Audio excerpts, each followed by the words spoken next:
I'm kind of split about the whole Jesse Jackson thing, man. See, as a black, I think it's exciting. Hollywood's classic movie stars seemed like gods living on a different planet. They were all about glamour, drama, and epic stories on the big screen. So what on earth possessed them to show up on a half-hour comedy show? Believe it or not, it happened all the time. The first one on our list is a true genius who traded in his serious reputation for a barrel of laughs. 1. Orson Welles. My wife took the car. Can you drop me off at the house? Sure, Dean, if you don't mind riding with the top down. That's okay. I'll wear a scarf. Let's start with a true giant. Orson Welles was a genius. We're talking about the guy who made Citizen Kane, one of the greatest movies ever. He was known for his serious, dramatic voice and his powerful, sometimes intimidating, presence. He was a master of cinema, a real artist. So you can imagine the shock when he popped up on I Love Lucy, one of the goofiest and most beloved sitcoms of all time. Believe it or not, Welles appeared in a 1956 episode called Lucy's Italian Movie. The story goes that Lucy is in Rome and gets a chance to be in a movie. She decides the best way to get ready for her role in a film about winemaking is to practice stomping grapes. This leads to the legendary scene where she gets into a hilarious fight with another grape stomper in a giant vat. So where does Orson Welles fit in? He shows up as himself, a narrator and a guest at a restaurant Lucy visits. He even performs a magic act. The real surprise was seeing this towering figure of serious drama interacting with the zany world of Lucille Ball. He was a good sport about it, using his big, booming voice to play along with the gags. Truth be told, seeing the man who terrified America with his War of the Worlds radio broadcast share a scene with the queen of slapstick comedy was a television event. It was a clash of high art and popular entertainment that nobody saw coming. The sight of Welles, a man famous for his complex films, simply enjoying the silliness of it all, was a mind-blowing moment for audiences everywhere. But if you think a serious director slumming it for laughs was a big deal, you won't believe what happened when a true queen of the silent film era decided to pay a visit to a family of backwoods millionaires. 2. Gloria Swanson. Oh, you have no right to speak to me like that. No right. And even if it were true, it's only what you did. Imagine being one of the most glamorous and famous movie stars on the entire planet during the silent film era. Gloria Swanson was exactly that. She was a fashion icon, a huge star, and the definition of Hollywood royalty. She was most famous for her legendary role as the fading star Norma Desmond in the classic film Sunset Boulevard. In that movie, she famously declared, "All right, Mr. DeMille, I'm ready for my close-up." She was drama personified. So, where did this icon of style and sophistication make a surprise TV appearance? On the Beverly Hillbillies, of course. It was one of the silliest shows on television, all about a family of poor mountaineers who strike oil and move to a mansion in Beverly Hills. The comedy came from the Clampett family and their simple country ways clashing with the fancy city folk.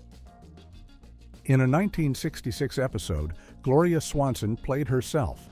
The plot was pure gold. Jed Clampett wants to help his daughter Ellie Mae get into the movie business, so he decides to have a movie made at his own studio. And who does he want as his leading lady? He goes right next door to ask his neighbor, the one and only Gloria Swanson. The brilliant part of her appearance was how she poked fun at her own image. There are scenes where the Clampetts watch her old silent movies, completely mesmerized. She teaches Jethro how to act like her old co-star, Rudolph Valentino, which is as funny as it sounds. For audiences, it was a mind-bending experience. Here was a true legend, playing along with the hillbillies, blurring the lines between her own famous past and the goofy fiction of the show. Seeing a silent film goddess interact with Jed and Granny was a classic TV moment.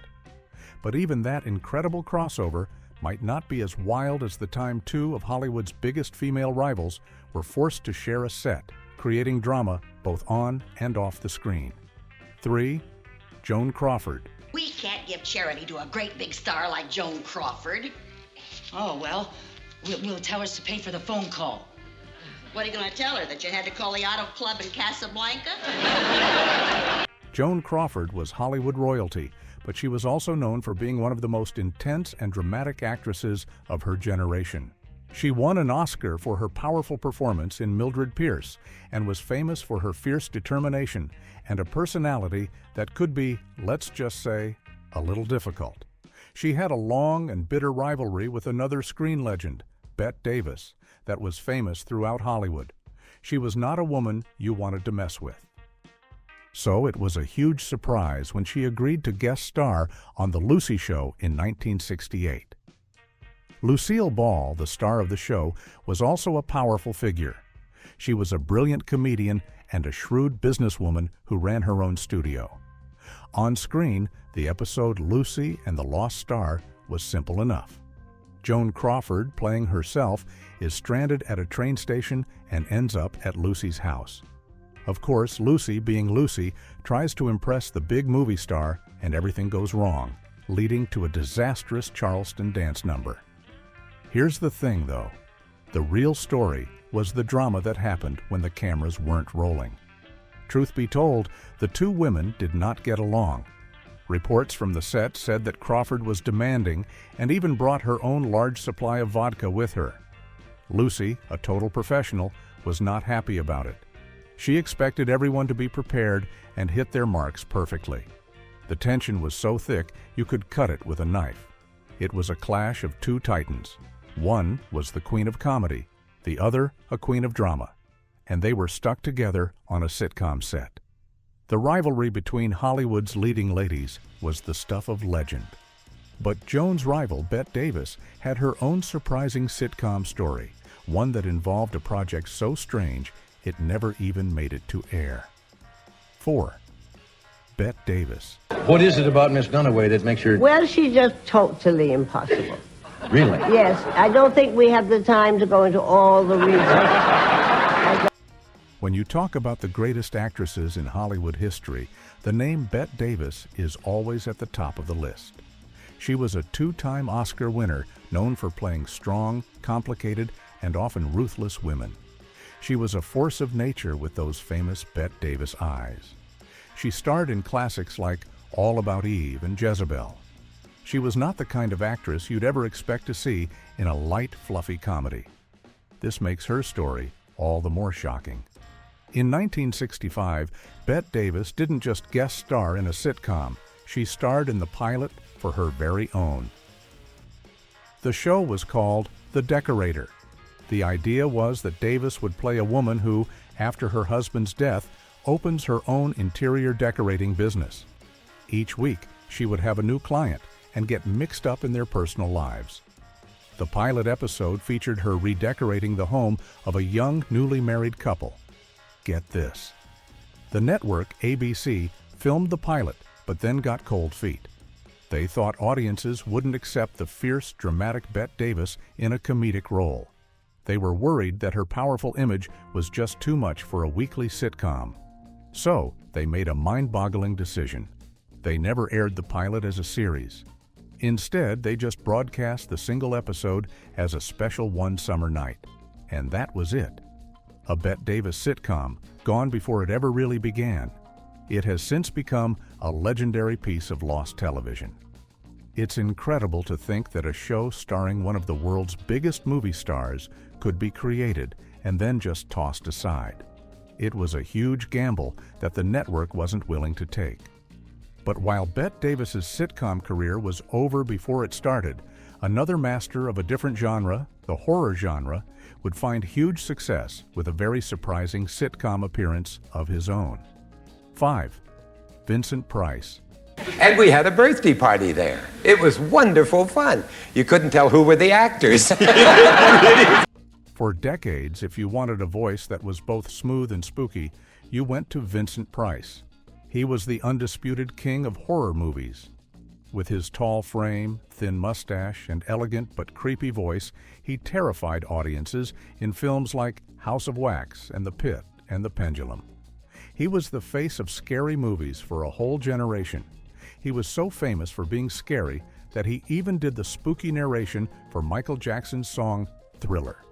So, of all the places you'd expect to see the master of macabre, a sunny suburban home in California probably wasn't one of them.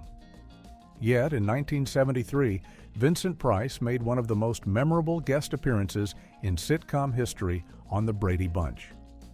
The episode was part of a three-part story where the Brady family takes a vacation to Hawaii. While there, the Brady boys find a mysterious tiki idol that they believe brings bad luck to whoever has it. The boys become convinced they are cursed. They have a surfing accident and even get kidnapped by a strange man. And who was that man? It was Vincent Price playing a wacky and eccentric archaeologist named Professor Hubert Whitehead. Instead of being a terrifying villain, he was a comical, slightly unhinged character who was obsessed with ancient artifacts. He wasn't scary at all. He was hilarious. He tied up the Brady boys not to harm them, but to get his hands on their bad luck tiki. It was a brilliant twist, using his scary reputation for laughs. Seeing the King of Horror in a colorful Hawaiian shirt, hamming it up with Greg, Peter, and Bobby was a stroke of genius. It was a mind-blowing moment that showed he had a great sense of humor about his own spooky image. But as fun as that was, it wasn't nearly as important or groundbreaking as the time another entertainment legend stepped onto the set of a sitcom to confront bigotry head-on. 6. Sammy Davis Jr. You need maybe a campaign song? Because I can do that. I laid one on that cat in India. It was a trip, man. It went like this. Sammy Davis Jr. was more than a star. He was a phenomenon. He could sing, he could dance, he could act, he could do impressions. He was a core member of the legendary Rat Pack alongside Frank Sinatra and Dean Martin. He was one of the most talented and charismatic performers of the 20th century. He was also a black man who broke down countless barriers in an era of deep prejudice. In 1972, he made an appearance on All in the Family that is still considered one of the most powerful and important moments in television history. The show was already famous for tackling tough subjects. Its main character, Archie Bunker, was a loudmouthed bigot who was constantly arguing with his liberal son-in-law, Meathead. The show used comedy to expose the absurdity of prejudice. The episode, Sammy's Visit, took this to a whole new level. The plot is simple. Sammy Davis Jr., playing himself, accidentally leaves his briefcase in Archie's taxi. When he comes to the bunker house to retrieve it, he has to spend time with the famously prejudiced Archie. Archie, for his part, is completely starstruck, but also can't help but say one offensive thing after another. He tries to sound cool and understanding, but just ends up sounding ignorant. The whole episode is a masterclass in comedy and social commentary as Sammy reacts to Archie's nonsense with a mix of amusement and grace. And then came the big moment. At the end of the episode, as Sammy is leaving, he asks to take a picture with Archie.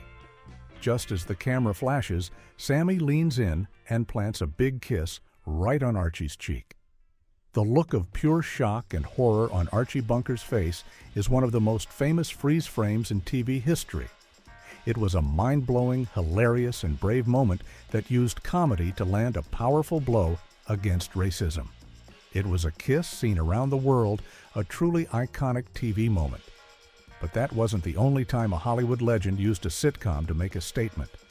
Another acting giant, a man known for his roles as noble heroes, would do the same on a different groundbreaking show. 7. Henry Fonda. Now, whether a person be an A or a B, he or she is blessed with Henry Fonda was the definition of an American screen legend. For decades, he was one of Hollywood's most respected actors. He was known for playing characters with great integrity and quiet strength in classic films like The Grapes of Wrath and 12 Angry Men. He was a man who often played the moral compass of a story, a symbol of American decency. He was not known for comedy. That's why it was so surprising when he appeared on the sitcom Maude in 1975. Maude was a spin-off of All in the Family and starred B. Arthur as the loud, opinionated, and fiercely liberal Maude Findlay. Like its parent show, Maude was famous for tackling controversial topics. This particular episode, called Maude Meets the Duke, was no exception. Henry Fonda did not play himself. Instead, he played a character who was the complete opposite of his usual roles. He played a rugged, old-school cowboy type, a character very similar to another famous actor, John Wayne. In the episode, Maude gets into a fender bender with this character and is initially charmed by his old-fashioned manners. But she soon discovers that he holds some very old-fashioned and prejudiced views. The episode becomes a battle of wills and ideologies between the ultra-liberal Maude and this stubborn, conservative old cowboy. It was a brilliant piece of casting. Having Henry Fonda, a liberal icon in real life, play a character who spouted right-wing talking points was a mind-bending twist. Truth be told, it was a very meta performance. He was essentially doing an impression of his friend John Wayne's political persona, and he did it perfectly. Seeing the noble Henry Fonda argue with the formidable Maude was a clash of titans that made for unforgettable television. It showed Fonda's incredible range and willingness to play against type for a good cause. Fonda was known for playing good guys. But our next star was famous for playing the opposite. He was one of Hollywood's original tough guys, which makes his own sitcom story all the more unbelievable. 8. Robert Mitchum. Live TV. I guess that's supposed to scare me. Like if I screw up, I may miss out on that 110th movie. Robert Mitchum was the ultimate Hollywood tough guy. With his sleepy eyes, deep voice, and laid-back attitude, he was one of the original anti-heroes of the silver screen. He starred in dark, gritty film noirs and tough war movies. He was famous for playing cynical private eyes, menacing villains, and world-weary soldiers. He had a reputation in real life for being a bit of a rebel who didn't care what anyone thought. The last thing anyone ever expected Robert Mitchum to do was star in a family sitcom. But in 1990, that's exactly what happened. In one of the most bizarre casting decisions in TV history, Robert Mitchum became the star of his own sitcom called A Family for Joe. Get this. He played a homeless man named Joe who is hired by 4 rich orphaned kids to pretend to be their grandfather. The kids need a legal guardian so they won't be separated, so they convince Joe to move into their mansion and pose as their grumpy but lovable grandpa. The entire premise was mind-blowing. Here was Robert Mitchum, the legendary bad boy of cinema, playing a fake grandfather to a bunch of cute kids in a light-hearted family comedy. It was like seeing a lion trying to act like a house cat. Each week featured predictable sitcom problems. The kids would get into some kind of trouble at school, and grumpy old Joe would have to step in and solve the problem, learning a valuable lesson about family along the way. Believe it or not, the show was a complete and total flop. Audiences just couldn't accept the hard-boiled Robert Mitchum in such a soft and cuddly role. It felt strange and unnatural. The show was canceled after only 9 episodes, but it remains a legendary piece of television history. It's a testament to the fact that sometimes even the biggest stars can't make a strange idea work. It was a shocking career move for a tough guy. But he wasn't the only classic star to try their hand at comedy late in their career. A legendary dancer and actress would also find herself sharing the screen with the queen of comedy. 9. Ginger Rogers. Ginger Rogers danced her way into America's heart alongside her famous partner, Fred Astaire. In a series of glamorous and elegant movie musicals in the 1930s and 40s, they became one of the most iconic duos in film history. She was the definition of grace and charm. But she was more than just a dancer. She was also a talented actress who won an Oscar for her dramatic role in the film Kitty Foyle. Like many classic stars, she eventually found her way to Lucille Ball's world, appearing on Here's Lucy in 1971. The episode was called Ginger Rogers Comes to Tea. The plot was classic Lucy. Lucy's boss, her brother-in-law Harry, is a huge Ginger Rogers fan. For his birthday, Lucy decides to try and get the legendary star to come to his party. She, of course, goes about it in the most chaotic way possible, sneaking into Ginger's house to try and convince her. The highlight of the episode, and the moment everyone was waiting for, was the big dance number. The story finds a way to have Lucy and Ginger Rogers perform the Charleston together, just like they did in the movie Roxy Hart years earlier. It was a magical moment. Seeing the graceful, elegant movie star trying to keep up with the hilarious, flailing antics of Lucille Ball was pure comedy gold. The two women had amazing chemistry, and you could tell they were having a blast. It was a mind-blowing treat for audiences to see two legends, one of dance and one of comedy, share the screen and even share a dance. It was a perfect blend of nostalgia, glamour, and slapstick.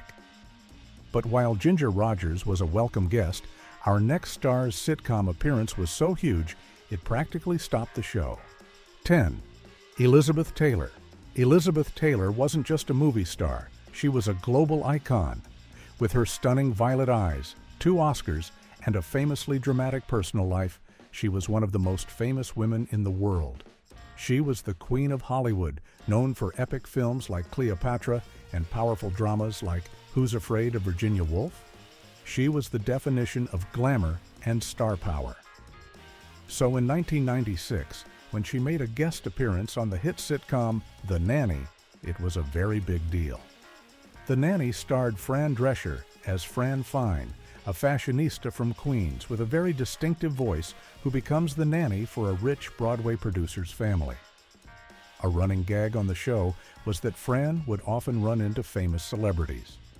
But getting Elizabeth Taylor was the ultimate prize. The episode was called Where's the Pearls? And the setup was perfect. Fran is supposed to transport a valuable string of pearls for Elizabeth Taylor, but she accidentally loses them.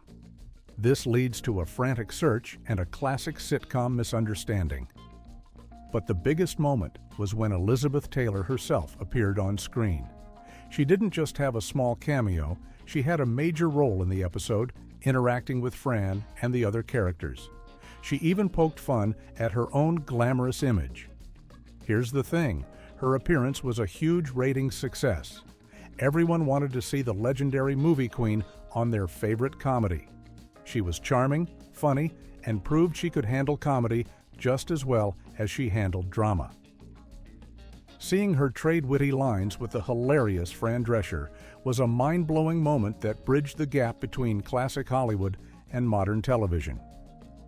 Taylor's appearance was a massive event, but another classic star, known for his boundless energy, would make a similarly unforgettable appearance on a different sitcom about a group of older women. 11. Mickey Rooney. I am that merry wanderer of the night. Mickey Rooney had one of the longest careers in Hollywood history.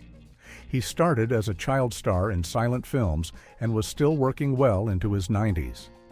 In the late 1930s and early 40s, he was the #1 box office star in the world, famous for his energetic, "Let's put on a show" musical comedies with Judy Garland.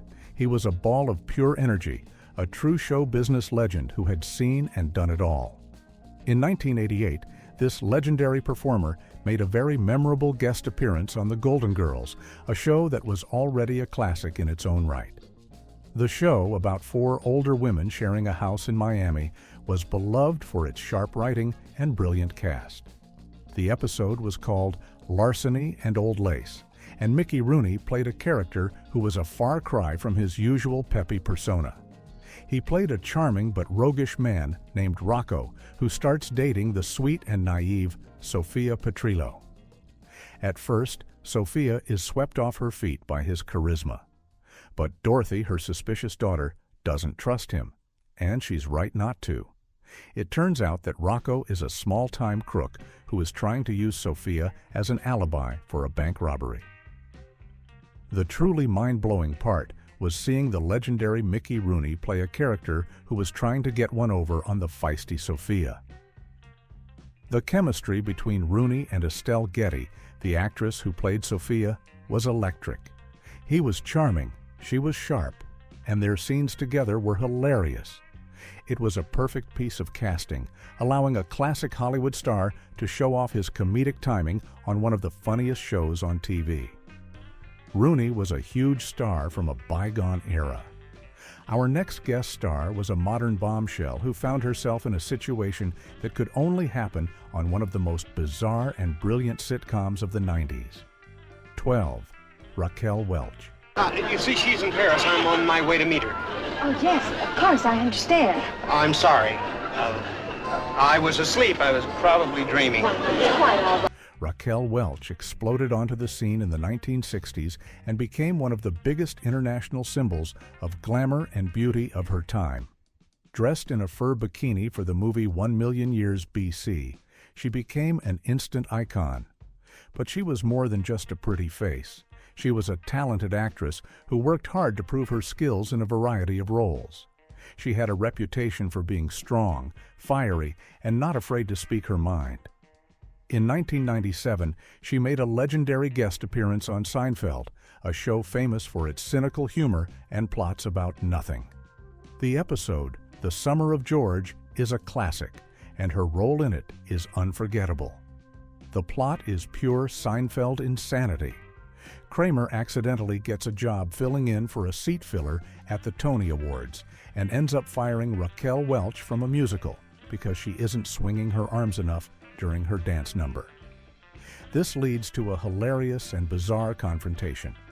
Raquel Welch, playing a comically exaggerated version of herself, hunts Kramer down on the street. She is furious, demanding to know who he is and why he fired her. What makes the scene so mind-blowing is how committed she is to the role. She gets right in Kramer's face, berating him with a fiery passion. The sight of this glamorous movie icon getting into a street fight with the wacky Kramer over his vision for a Broadway show was comedy gold.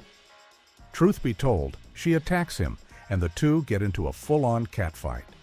It was a shocking, hilarious, and brilliant performance. She completely embraced the absurdity of the show and created a sitcom moment that fans would never forget. A star attacking a main character was wild, but it was nothing compared to the surprise when one of the most famous men in American history showed up, not in person, but in a way that left everyone's jaw on the floor. 13. John Wayne. It ain't my fault I stutter. Listen to me, you whining little whelp. You're gonna stop that stuttering or get the hell out of here. You're gonna stop it or go home, do you hear me?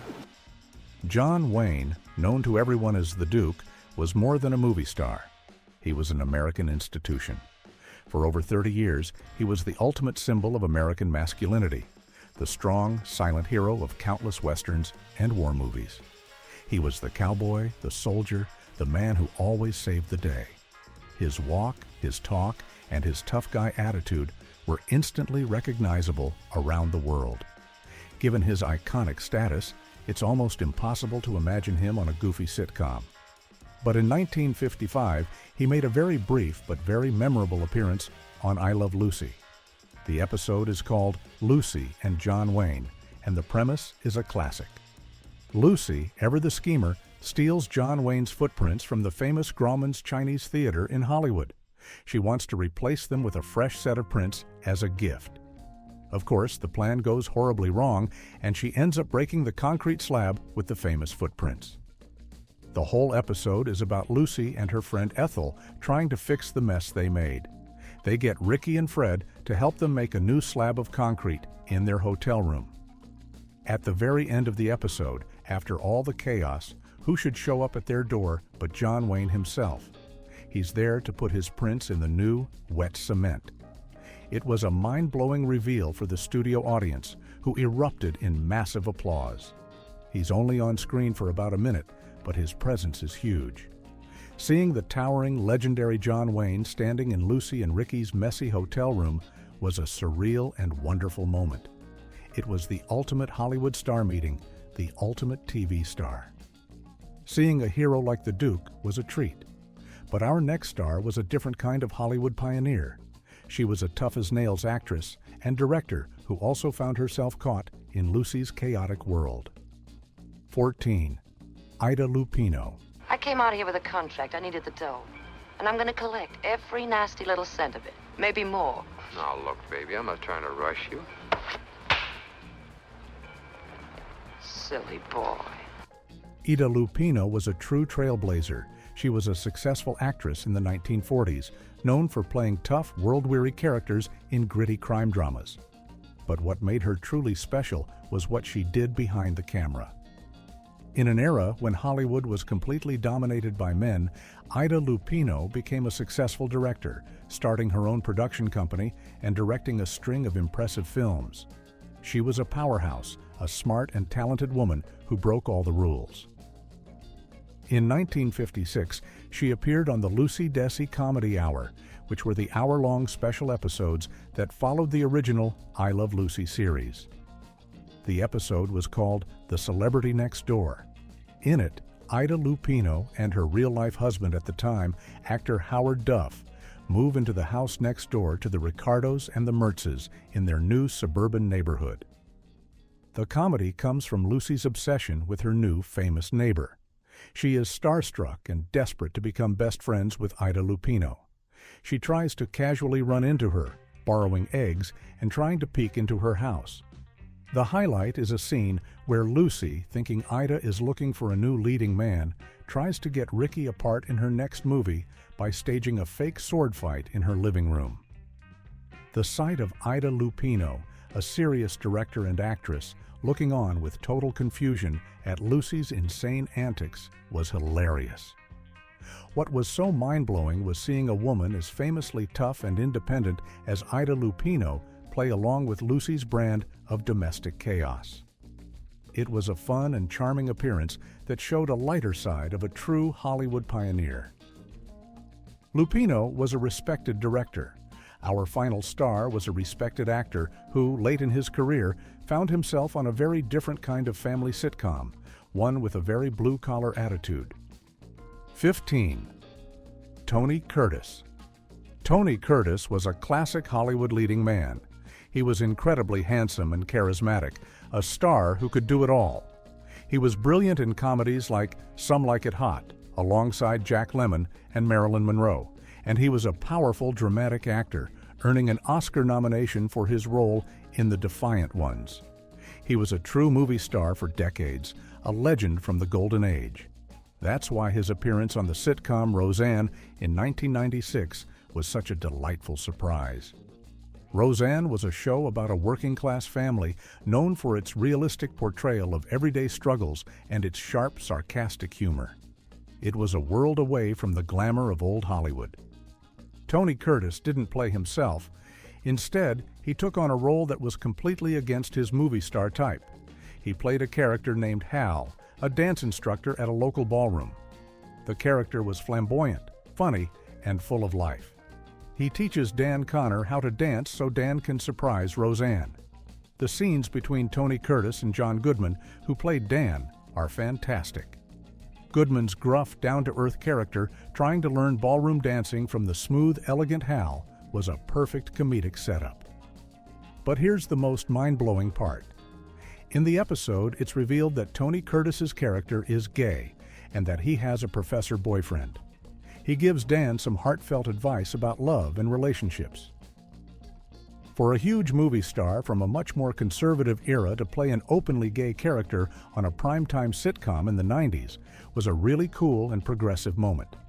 It showed that Tony Curtis was not just a great actor, but also a man with a great sense of humor and an open mind, willing to embrace a role that his old Hollywood contemporaries might have avoided.